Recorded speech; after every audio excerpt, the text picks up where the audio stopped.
Ой, ребята, все еще 5 февраля, вычухиваю утреннюю магнезию. Уже 9 часов вечера, ровно 12 часов назад, даже полдевятого утра, выпил я магнезии и сульфат 25 грамм. Ох и вещь сильная. Это, как Ленин говорил, посильней Фауста Гёте. Посильнее Фауста. Держит хорошо. Говорят, а после этого есть там можно или нет, или голодать.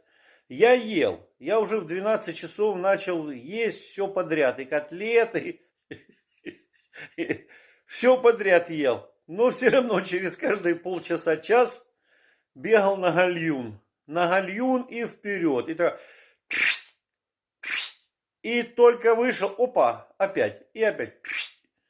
Хорошая вещь. Кто попробует, не пожалеет, как Круг говорил. И Дан Кишон вы будете под впечатлением. Впечатления мне хватило на целый день. До сих пор тащусь. Я не знаю, как я сейчас в ночь идти. Жаль, подгузников нету. Но не знаю как. Вот советуют, тут еще советуют магний цитрит, там В5, то есть В6, В12. Может, эта вещь еще посильнее магния сульфат. Но я, сегодня протащился по полной программе. И вот сейчас опять только с улицы иду. 9 часов вечера. 12 часов у меня день пролетел как 1 секунда. Советую всем, у кого запор или что-то такое. Ребята, магнезия, средство офигенное. Ничего больше не помогает. Ни давление не избивает. Полным ходом, блядь, вот нихуя. Вот только срачка.